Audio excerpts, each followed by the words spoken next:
नमस्कार दोस्तों, स्वागत है आपका कक्षा 12 अर्थशास्त्र की अर्धवार्षिक प्रश्न की सीरीज नंबर 2 में। दोस्तों, इससे पहले हम अध्याय 1 के क्वेश्चन कंप्लीट कर चुके हैं, जो बहुत महत्वपूर्ण क्वेश्चन है। और अगर आपने वीडियो एक अध्याय की नहीं देखी है तो आप जाकर देख सकते हैं। बहुत महत्वपूर्ण क्वेश्चन है, उनसे बाहर एक भी आपका प्रश्न नहीं जाएगा। और जी मैं अर्धवार्षिक के साथ साथ वार्षिक की भी गारंटी लेता हूँ, उनसे बाहर आपका एक भी क्वेश्चन नहीं जाएगा। तो आप इनको बहुत अच्छे से कर लें।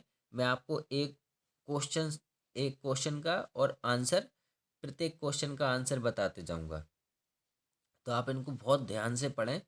मैं इतना ज़रूर कहूँगा, अगर ये आपने एक बार कर लिया तो आपका कम से कम 90% से नीचे नहीं जाएगा, ध्यान रखना। ठीक है, चलिए तो अपन स्टार्ट करते हैं। सबसे पहले है कीमत रेखा किसे कहते हैं अथवा बजट रेखा को समझाइए। तो अब इसका आंसर देखें। देखिए, इसका आंसर है बजट रेखा का आशय उस रेखा से है जिस पर उपभोक्ता अपनी संपूर्ण आय को सभी बंडलों पर व्यय कर देता है। संक्षेप में, यह रेखा उन सभी बंडलों का प्रतिनिधित्व करती है जिन पर उपभोक्ता की संपूर्ण आय व्यय हो जाती है। इसके अंतर्गत वे सभी बंडल आते हैं जिनकी कीमत उपभोक्ता की आय के ठीक बराबर होती है। ठीक है, तो ये इसका आंसर था। अगला क्वेश्चन है आपका दूसरा वाला, सामान वस्तु से आप क्या समझते हैं। तो देखिए, इसका आंसर है, मेरे नोट्स में देखिए आप, ये है। ठीक है, जब उपभोक्ता की आय में वृद्धि होती है तो वस्तु की मात्रा, क्या, वस्तु की मात्रा में वृद्धि होती है, तथा उपभोक्ता की आय में कमी आने पर वस्तु की मात्रा में भी कमी आ जाती है। इस प्रकार की वस्तुएं सामान्य वस्तुएं कहलाती हैं। ठीक है, ये अच्छा है, सरल क्वेश्चन है, सरल आंसर है, इसलिए मैंने आपको नोट्स में से इसको बताया। ठीक है, अब तीसरा है आपका गिफिन विरोधाभास से आप क्या समझते हैं। ये भी मोस्ट क्वेश्चन है, इसको देखते हैं। इसका आंसर देखिए, मांग के नियम का सबसे महत्वपूर्ण अपवाद गिफिन का विरोधाभास माना जाता है। निम्न कोटि की वस्तुओं को गिफिन वस्तुएं कहा जाता है, जैसे देसी घी की तुलना में डालडा, गेहूं की तुलना में बाजरा आदि। इन वस्तुओं पर मांग का नियम लागू नहीं होता है, अर्थात इन वस्तुओं की कीमत कीमत कम होने पर भी इनकी मांग में वृद्धि नहीं होती, यानी कि ये चाहे सस्ती हो जाए और चाहे महंगी हो जाए, इनकी मांग उतनी ही रहती है। ठीक है, चलिए आगे लिखते हैं। चौथा है उपभोक्ता संतुलन की परिभाषा दीजिए। मोस्ट क्वेश्चन है, 2019 में पूछा गया था। देखिए, ये सब पूछे जाने वाले क्वेश्चन है। ठीक है, इनकी सबकी डेट डली है, कौन कब आया हुआ है। ठीक है, चलिए इसका आंसर देखते हैं। इसका आंसर है, उपभोक्ता संतुलन की स्थिति में तब माना जाता है जब उसकी अपनी आय से अधिकतम संतुष्टि प्राप्त हो रही हो। उपभोक्ता के संतुलन से आशय इस बात की जानकारी करना है कि उपभोक्ता अपनी आय से अधिकतम संतुष्टि कैसे प्राप्त करता है। ठीक है, इंपॉर्टेंट क्वेश्चन है, इस पर आने की पूरी पूरी संभावना है, इसको बहुत अच्छे से कर लें आप। ठीक है, अगला क्वेश्चन है, मांग के आवश्यक तत्व कौन से हैं। देखिए, 2019 में पूछा गया था, मुझे फिर भी आ सकता है। तो इसका आंसर देखिए आप, देखिए क्या है। मांग के आवश्यक तत्व निम्नलिखित हैं। नंबर 1, वस्तु की इच्छा का होना, यानी कि मांग कब होगी। मांग के लिए किसी भी वस्तु को प्राप्त करने की इच्छा होनी चाहिए। जब तक किसी भी वस्तु को पाने की लालसा नहीं होगी, वह मांग नहीं बदल सकती। मतलब क्या है कि आपको वस्तु भी खरीदने की आपके अंदर इच्छा होनी चाहिए, तब वो उस वस्तु की मांग कहलाएगी। दूसरा है क्रय करने के लिए पर्याप्त धन या साधन। ठीक है, मतलब क्या है, वस्तु को प्राप्त करने के लिए उपभोक्ता के पास पर्याप्त धन होना चाहिए, तभी वह उसे क्रय कर सकता है। सीधी सी बात ये देखिए आप, मांग वस्तु की तब कहलाएगी जब उपभोक्ता यानी कि जो खरीदार है, उसको उसके पास धन होना चाहिए या साधन होना चाहिए उस वस्तु को खरीदने के लिए, तभी वो उस वस्तु की मांग कहलाएगी। ठीक है। अगला क्वेश्चन है, एक दिष्ट अधिमान से आप क्या समझते हैं। देखिए 2020 में आया हुआ क्वेश्चन है। ठीक है, इसका आंसर देखते हैं। इसका आंसर है, एक दिष्ट अधिमान यह इस सामान्यता पर आधारित है कि उपभोक्ता कम वस्तु की बजाय अधिक वस्तु लेना पसंद करता है, क्योंकि अधिक वस्तु के उपभोग से अधिक संतुष्टि संभव है। जैसे मान लो मैंने 2 गिलास लिए, दोनों में दूध भरा हुआ है। अब ये आधा भरा हुआ है और ये पूरा भरा हुआ है, तो उपभोक्ता को अधिकतम संतुष्टि इससे प्राप्त होगी या इससे? तो इससे प्राप्त होगी, क्योंकि ये पूरा भरा हुआ है। ठीक है, इसी को हम क्या कहते हैं, एक दिष्ट अधिमान। ठीक है, अगला क्वेश्चन देखते हैं अब।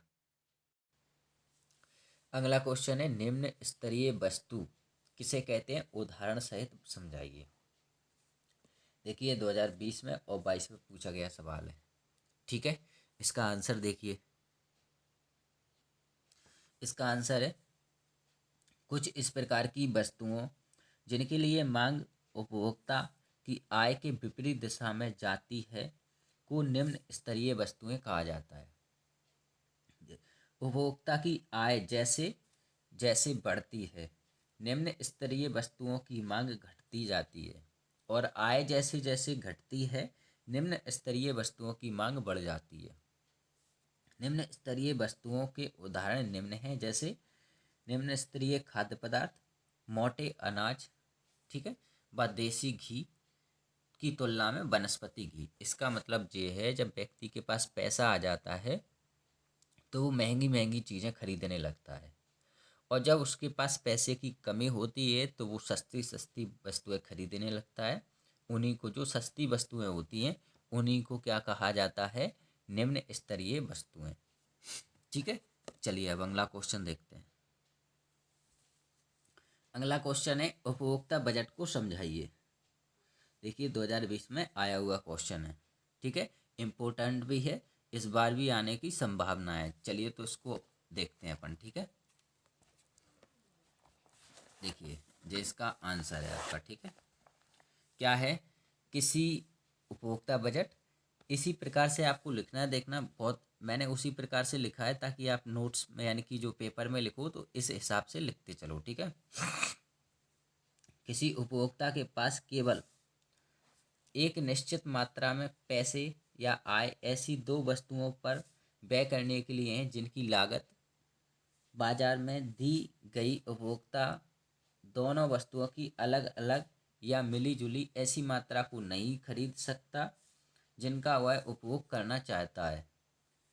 ठीक है, उपभोक्ता के लिए उपलब्ध उपभोग बंडल दोनों वस्तुओं की कीमत तथा उपभोक्ता की आय पर निर्भर करता है। ठीक है, निश्चित आय तथा दोनों वस्तुओं की कीमतों को देखते हुए उपभोक्ता केवल उन्हीं बंडलों को खरीद सकता है जिनका मूल्य उसकी आय से कम या बराबर हो। ठीक है, तो ये इसका आंसर है, और आप चाहें तो इनका स्क्रीनशॉट भी लेते सकते हैं, तो आप इस तरीके से ले लें। ठीक है, देखिए अगला सवाल है, पूरकों तथा स्थापन वस्तुओं को समझाइए दो दो उदाहरण सहित। ठीक है, ये आपका, एक बात बताएं, 2023 में भी ये क्वेश्चन पूछा गया है, अंतर के रूप में पूछा गया है। मतलब पूरक तथा स्थापन वस्तुओं में अंतर पूछा गया है, वो मैं आपको नीचे बताऊंगा। अभी आपको इनको अगर 2 नंबर में पूछा जाता है तो आप कैसे लिखोगे उनको देखिए। और ये आया कब है, तो ये 2 नंबर में कब आया, 2020 में आया। ठीक है, अभी अपन देख लेते हैं इसका आंसर। देखिए पहले तो देखिए स्थापन वस्तुओं को। ठीक है, तो स्थापन वस्तु, उस उत्तर क्या है, जब किसी वस्तु का प्रयोग किसी वस्तु के अभाव या स्थान में किया जाता है तो उसे स्थापन वस्तुएं कहते हैं। और साधारणतः किसी वस्तु की मांग उसके स्थापन वस्तु की कीमत की दिशा में गति करती है। जैसे चाय कॉफ़ी, मतलब आप कॉफ़ी पीते थे, कॉफ़ी नहीं है तो चाय पी लोगे। गुड़ चीनी, एक दूसरे की जगह पर आप दूसरे का यूज कर सकते हैं। ठीक है, गेहूँ मक्का, गेहूँ नहीं है तो मक्का का यूज कर सकते हो, मक्का नहीं है तो गेहूँ, घी और वनस्पति घी, ठीक है, आदि। अब दूसरा है, देखिए 2023 में आया है जी, ठीक है, अंतर आया था मतलब।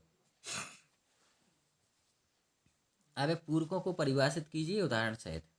तो जिन वस्तुओं का साथ साथ उपयोग किया जाता है उन्हें पूरक वस्तुएं कहा जाता है। जैसे दूसरे शब्दों में, जब हम किसी वस्तु का प्रयोग दूसरी वस्तु के अभाव में नहीं कर पाते हैं तो उन्हें पूरक वस्तुएं कहा जाता है। जैसे कलम स्याही, कलम आपके पास है, अगर स्याही नहीं है तो कोई मतलब की नहीं है ना। चाय चीनी, चाय चीनी के बिना नहीं बन सकती, ठीक है। और क्रिकेट बैट, क्रिकेट बैट क्या होता है कि क्रिकेट बैट एवं बॉल, यानी कि क्रिकेट आप बैट और बॉल के, बैट है तो बॉल चाहिए और बॉल है तो बैट भी चाहिए, ठीक है, इन एक दूसरे के बिना आप नहीं खेल सकते, इसलिए इनको क्या कहा जाता है, पूरक वस्तुएं कहा जाता है। अब अगला देखिए,